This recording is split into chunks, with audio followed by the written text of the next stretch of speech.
Shalom, hari ini 8 Oktober. Kita akan baca dari 4:11 dan 4:09. Ya, kita mulai ya. Dalam nama Bapa dan Putra dan Roh Kudus. Amin. 4:11. 21 Maret 1935. Sering dalam misa, aku melihat Tuhan dalam jiwaku. Aku merasakan kehadirannya meresapi seluruh diriku. Aku merasakan tatapan ilahinya. Aku melakukan percakapan yang panjang dengan dia tanpa mengucapkan sepatah kata pun. Aku mengetahui apa yang diinginkan oleh hati ilahinya, dan aku selalu melaksanakan apa yang paling menyenangkan hatinya. Aku amat sangat mengasihi dia, dan aku merasa bahwa aku dikasihi oleh Allah. Pada waktu-waktu seperti itu, yakni ketika aku berjumpa dengan Allah dalam lubuk hatiku yang terdalam, aku merasa sedemikian bahagia sehingga aku tidak tahu bagaimana mengungkapkannya.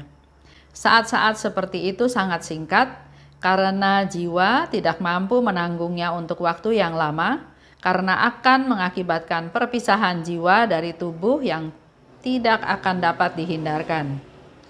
Meskipun saat-saat seperti ini sangat singkat, tetapi kekuatan yang disalurkan kepada jiwa itu menetap untuk waktu yang lama. Tanpa usaha sedikit pun, aku mengalami kesadaran mendalam yang kemudian menyelubungi aku. Dan situasi itu tetap bertahan meskipun aku sedang berbicara dengan orang lain. Juga, kesadaran ini sama sekali tidak terusik oleh pelaksanaan tugas-tugasku. Tanpa usaha apapun dari jiwaku, aku terus-menerus merasakan kehadiran Allah. Aku tahu bahwa aku disatukan dengan Dia begitu erat, laksana setetes air dipadukan dengan samudera yang tak terhingga dalamnya. Pada hari ini, sebelum mengakhiri doa-doaku, aku merasakan rahmat ini. Dan itu berlangsung dalam waktu yang lama, tidak seperti biasanya, karena ia berlangsung selama misa, sehingga aku pikir aku akan mati karena sukacita. Pada waktu seperti itu, pengenalanku akan Allah dan sifat-sifatnya menjadi lebih tajam. Dan aku pun mengenal diriku sendiri dan kepapaanku dengan jauh lebih baik. Aku kagum akan kerelaan Allah yang sedemikian besar, sehingga ia mau merunduk kepada jiwa yang sedemikian papa seperti jiwaku. Sesudah misa kudus, aku merasa terbenam sepenuhnya di dalam Allah, dan aku merasakan setiap tatapannya ke lubuk hatiku. Sekitar tengah hari, aku masuk ke kapel sejenak dan sekali lagi kekuatan rahmat menusuk hatiku. Sementara aku terus berada dalam renungan, setan mengambil vas bunga dan dengan marah membantingnya ke lantai dengan seluruh kekuatannya. Aku melihat segenap kemarahan dan kecemburuannya. 4:09. Ketika aku mengikuti misa di sebuah gereja bersama seorang suster lain, aku merasakan keagungan dan kemuliaan Allah. Aku merasakan gereja itu dipenuhi oleh Allah. Kemuliaannya menyelimuti aku. Meskipun menakutkan, kemuliaan itu memenuhi aku dengan damai dan sukacita. Aku memahami bahwa tak suatu pun dapat melawan kehendaknya. Oh, seandainya semua jiwa menyadari siapa yang bersemayam dalam gereja-gereja kita, pasti tidak akan ada begitu banyak penghinaan dan sikap kurang hormat di tempat-tempat kudus itu. 4:11 itu terjadi pada tanggal 21 Maret 1935 di dalam misa. Suster Faustina melihat Yesus, melihat Tuhan di dalam jiwaku. Dan di sana dikatakan dia merasakan kehadiran Tuhan. Dia merasakan tatapan ilahinya. Dan ada percakapan yang panjang walaupun tanpa kata-kata. Dan Suster Faustina bisa tahu apa yang diinginkan oleh Yesus. Itu suatu relasi yang begitu dekat, begitu erat ya. Sama mungkin seperti hubungan suami istri yang sudah puluhan tahun ya.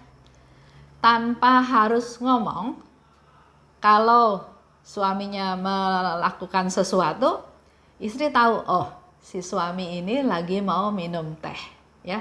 Atau istrinya melakukan satu gerakan, suaminya tahu bahwa oh si istri ini lagi pegal, lagi ingin diurut punggungnya. Jadi ada kedekatan, begitu dekat sehingga tanpa ngomong pun mereka tahu.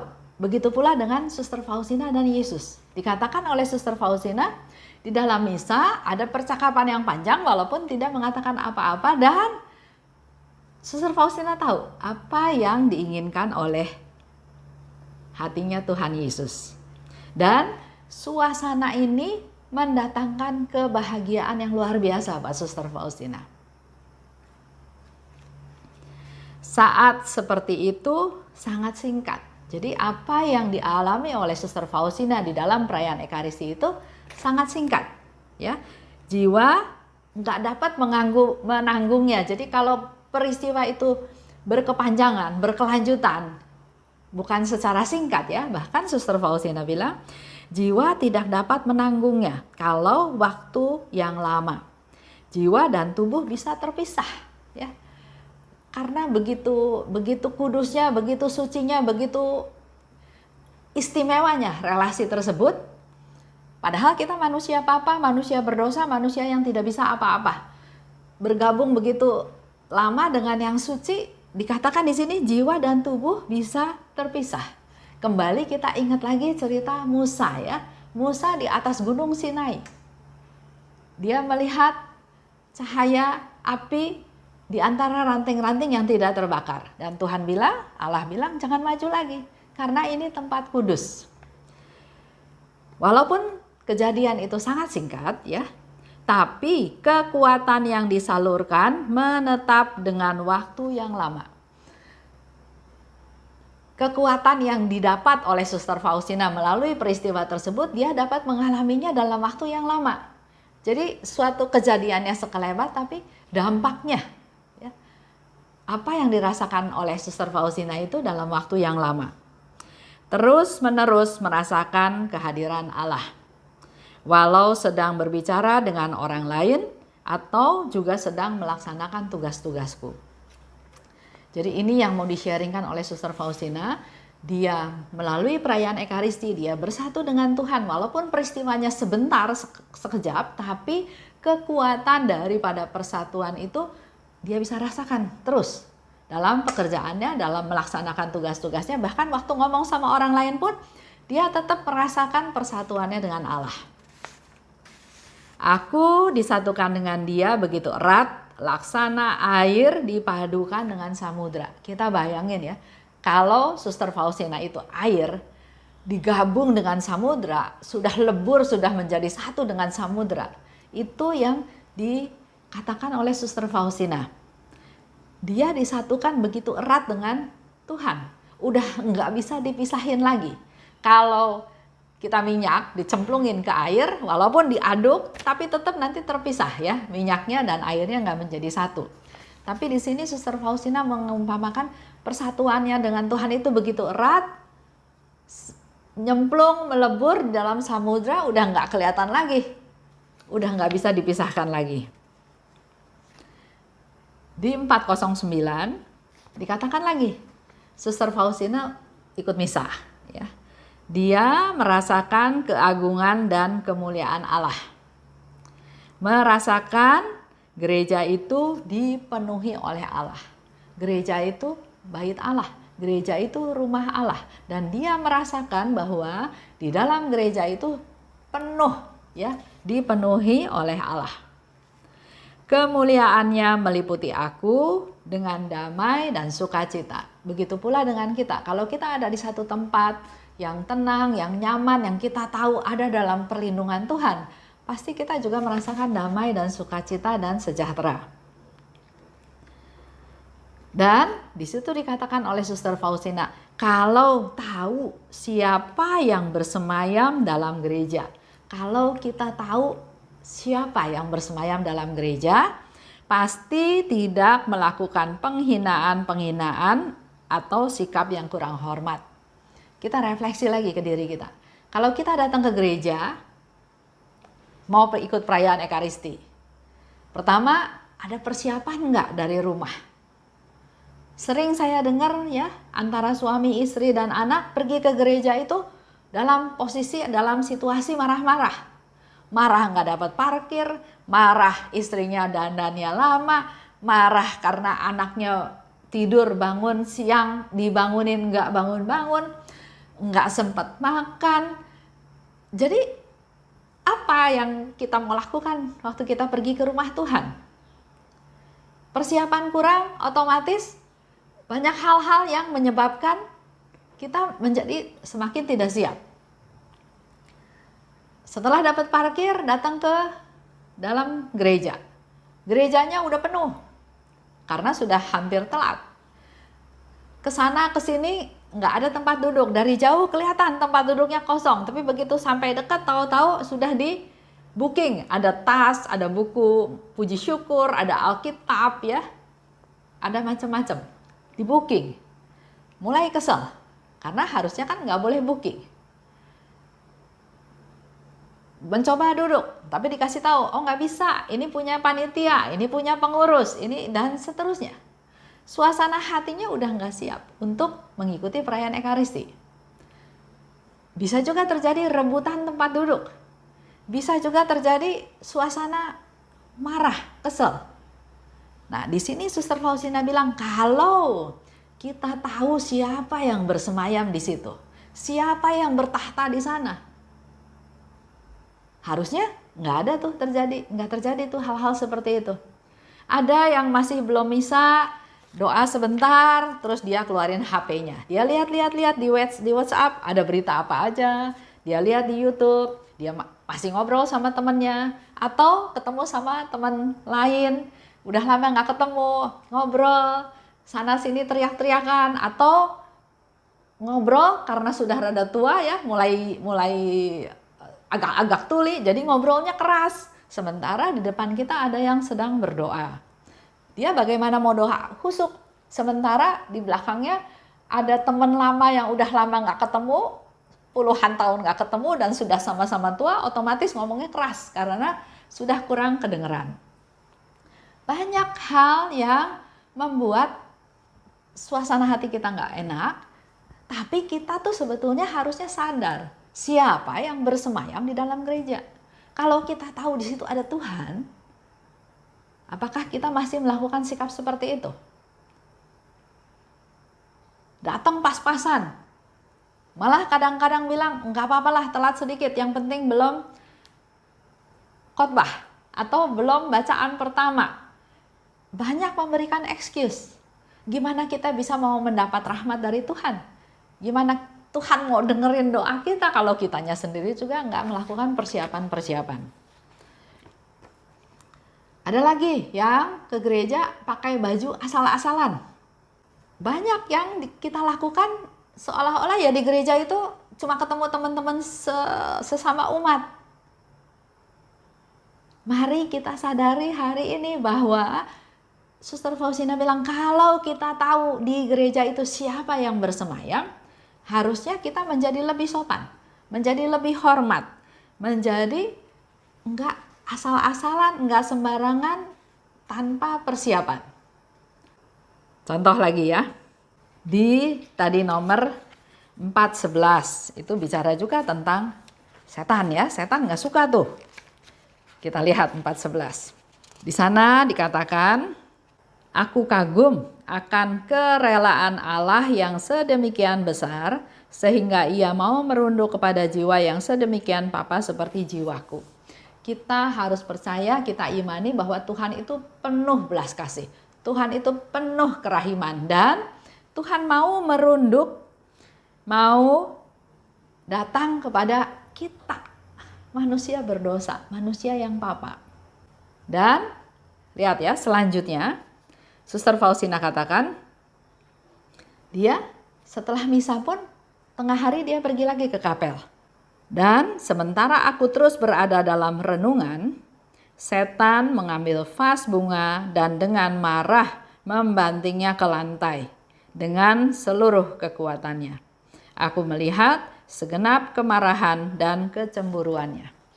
kita mau melakukan suatu perbuatan baik, setan pasti nggak suka. Dan banyak pengalaman yang dialami oleh Suster Faustina. Contohnya dalam diary ini, setan marah, setan banting vasnya. Dalam kehidupan kita sehari-hari juga sama. Kalau kita mau dekat sama Tuhan, kalau kita mau berbuat baik, ada aja godaannya. Seperti yang tadi saya cerita. Kenapa orang itu mengalami sesuatu padahal dia mau ikut perayaan Ekaristi, padahal dia mau dengerin firman Tuhan, padahal dia mau pergi ke rumah Tuhan, padahal dia mau ketemu Tuhan. Kenapa bisa terjadi hal-hal seperti tadi? Karena nggak ada persiapan. Setan nggak suka kita melakukan hal tersebut sehingga dia ganggu. Ganggunya dengan segala macam cara. Dengan mobilnya mogok, dengan istri yang dandan nggak selesai-selesai, dengan anak-anak yang bangunnya susah, dengan umat yang memblokir atau mereserve tempat duduk, ya. Itu godaan-godaan yang terjadi. Kalau kita menyiapkan diri, godaan itu ada nggak? Tetap ada. Setan tetap akan menggoda kita. Tapi kalau kita sudah bikin persiapan, kita datang lebih awal, kita isi suasana hati kita dengan sukacita karena mau pergi ke gereja bersama istri, bersama anak. Suasana sukacitanya itu harus di-create dulu, dijadikan dulu, diusahakan dulu, bukan diisi dengan yang uring-uringan.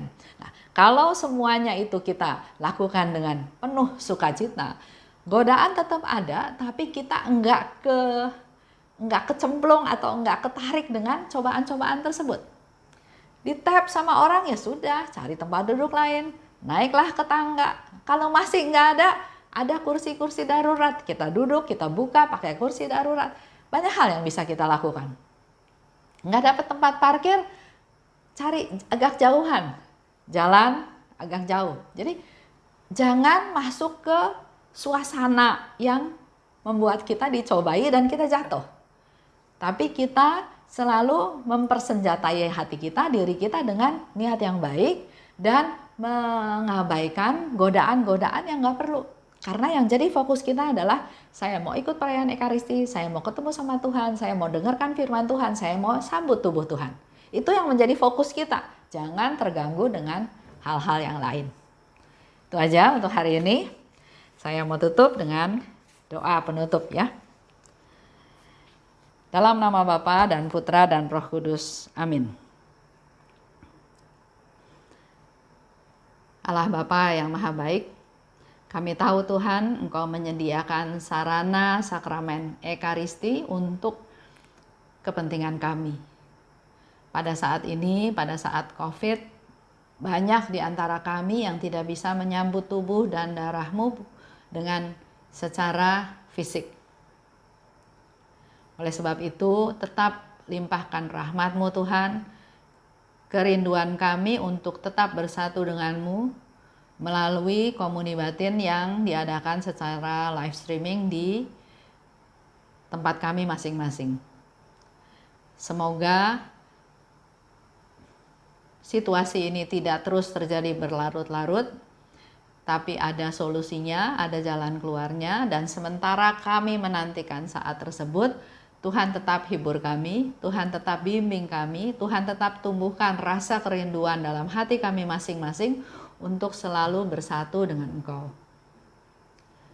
Urapi kami masing-masing Tuhan, urapi keluarga kami masing-masing ya Tuhan, agar dalam masa ini kami lebih bisa mempersiapkan diri untuk menjadi manusia-manusia yang baru.